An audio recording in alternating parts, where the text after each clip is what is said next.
आपका एक और नए क्लास में। परसों आपका हिंदी का पेपर है और उम्मीद करते हैं आपकी तैयारी बहुत अच्छी हो गई होगी।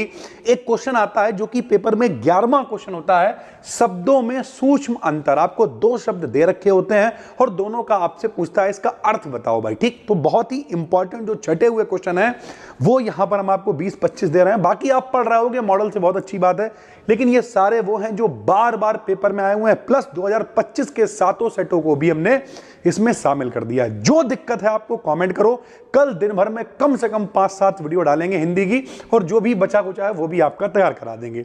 जैसे एक पूछता है अन्न क्या होता है और अन्य क्या होता है, तो भैया अन्न माने सबको पता ही है अनाज होता है, और अन्य मतलब क्या होता है कोई दूसरा कोई अन्य। इस तरीके से हम लोग बोलते हैं अंबुज अम्बुद। अंबुज का मतलब कमल होता है, अम्बुद का मतलब बादल होता है। अभय और उभय, अभय मतलब जो नहीं डरता है यानी निडर, और उभय हम लोग पढ़ते हैं, उभय मतलब होता है कॉमन यानी जो दोनों में हो, तो दोनों होता है इसका मतलब।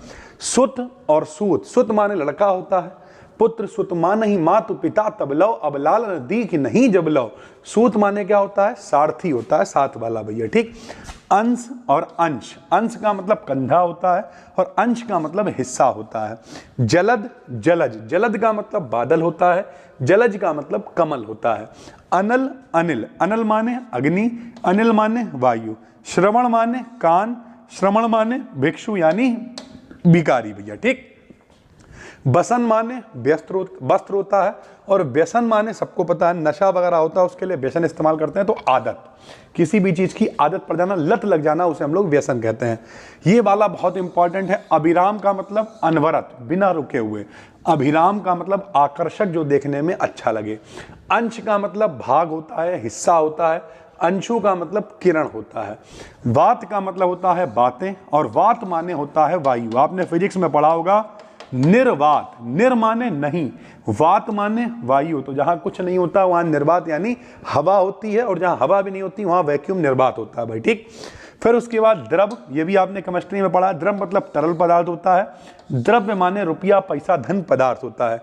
स्वर्ण माने सोना होता है, और सवर्ण माने उच्च जाति, ब्राह्मण वगैरह लोग कहते नहीं सवर्ण में आते हैं, तो ये उच्च जाति के लोगों को सवर्ण कहते हैं। तरणी मतलब नौका होता है, तरणी मतलब जो पार करा दे नौका, और तरुणी का मतलब होता है युवती, जवान महिला को हम लोग, वयस्क महिला को युवती को तरुणी कहते हैं। उसके बाद भित्ति सबको पता है, झिल्ली हो दीवार हो उसे हम लोग भित्ति कहते हैं।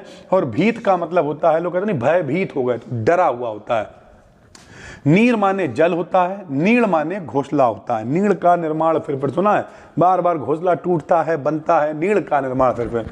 परिणय मतलब प्रेम होता है, और परिणय आपने सुना होगा विवाह, परिणय बंधन में बंध गया, ये परिणय, ये ऐसे करके लिखा होता है। कुल माने वंश होता है, और कूल माने होता है किनारा भाई। ठीक, पुरुष माने मनुष्य हो गया एक तरीके से, परुष माने क्या हो गया कठोर हो गया। प्रसाद माने कृपा, और प्रासाद माने क्या होता है तो महल होता है। तरणी माने सूर्य, तरणी मतलब सूर्य हो गया, और तरणी का मतलब नाव हो गया। पूरी कैपिटल पाई लगी है अगर बड़ी की पाई तरणी, तो ये नाव होता है, और तरणी माने सूर्य होता है। भवन माने घर होता है, भुवन माने संसार होता है भाई। ठीक, अग माने अचल होता है, मतलब जो नहीं चले रुका हुआ उसे अग बोलते हैं, और अग माने पाप होता है। हरि माने क्या होता है, हरिहर माने, तो हरि माने विष्णु जी के लिए भी कहते हैं, और शंकर जी के लिए भी हम लोग हरि माने विष्णु, हर माने शंकर जी। जलद जलद, जलद माने बादल, और जलधि माने समुद्र भैया। ठीक, बिनई न मानत जलधि जड़ गए 3 दिन बीत, यानी जलधि मतलब समुद्र होता है। जब राम जी और बोले राम सकोप तब भय बिनु होई न प्री, जब जलद यानी समुद्र के सामने वो 3 दिनों तक हाथ जोड़ते रहे कि भैया रास्ता दे दो, नहीं लाओ लक्ष्मण बाण सरासन, बोले लाओ जरा बाण लेके आओ, अभी एक ही बार में उड़ा दे सुखा दे समुद्र को। तुरंत समुद्र हाथ जोड़ के खड़ा हो गया भैया। उसके बाद अशक्त, अशक्त आसक्त, अशक्त माने इसमें शक्ति ना हो, और आसक्त मतलब मोहित। ठीक है, मोहित कर दे मतलब इस तरीके से। सर, मोहित मतलब समझते हो किसी को देख के कहते ही पागल हो जाना। सर का मतलब वाण होता है, सर माने तालाब होता है। तरंग माने लहर होती है, तुरंग माने घोड़ा होता है। बिहंग माने पक्षी, जैसे उड़ जहाज को पक्षी फिर जहाज पे आवे, और बिहंग माने आकाश होता है। अनिष्ट माने बुरा होता है। एक पिक्चर देखी होगी आपने, हैरी पॉटर पिक्चर, अनिष्ट देव, वो उसका नाम लोग नहीं देते तो अनिष्ट देव बोलते थे उसे। और अनिष्ट का मतलब निष्ठा रही, जिसमें रुचि ना हो, आदमी को इंटरेस्ट ना हो भाई, ठीक। मात्र माने केवल होता है, और मात्र माने मम्मी माता होती हैं। अम्ब माने माता, अम्बु माने पानी। शूर माने वीर, ठीक। और सुर माने होता है देवता। असुर माने राक्षस होगा तो सुर माने देवता। कृत माने किया हुआ। कृति माने होती है रचना। देखा है हम लोगों ने हिंदी में पढ़ा, इनकी कृतियां तो रचना होती हैं। यंत्रणा का मतलब होता है कष्ट देना, और मंत्रणा का मतलब होता है विचार विमर्श। अनुसरण का मतलब पीछे पीछे चलना, हम आपका अनुसरण करेंगे। अनुकरण का मतलब होता है छाप लेना, नकल कर लेना। कंकाल का मतलब अस्थियों का ढांचा, पंजर। और कंगाल का मतलब होता है निर्धन भाई, ठीक है।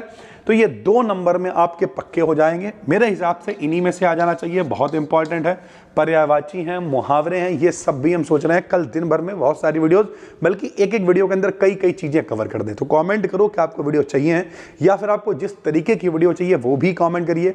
12th में अगर आप हो तो चैनल को सब्सक्राइब करके रख लो भाई। पिछले 14 साल हमें हो गए हैं पढ़ाते हुए, इस पूरे यूपी बोर्ड में हम आपके बड़े काम में आने वाले हैं। आपको जो कठिन लग रहा हो, जो दिक्कत लग रही हो, वो कॉमेंट करो। और हाँ, डिस्क्रिप्शन में एक प्लेलिस्ट है जिसमें हमने इंपॉर्टेंट ऑब्जेक्टिव, निबंध कैसे लिखे जाएंगे, पद्यांश कौन से हैं, गद्यांश कौन से, सब कुछ करा रखा है। तो प्लेलिस्ट को पूरा देख डालो, हिंदी की तैयारी हो जाएगी। साथ ही साथ अपना फ्री टेलीग्राम चैनल है जहां पर ये PDF आपको मिल जाएंगी भाई सारी, ठीक है। तो टेलीग्राम को ज्वाइन कर लो। मिलते हैं अगली वीडियो में, तब तक के लिए धन्यवाद, थैंक यू।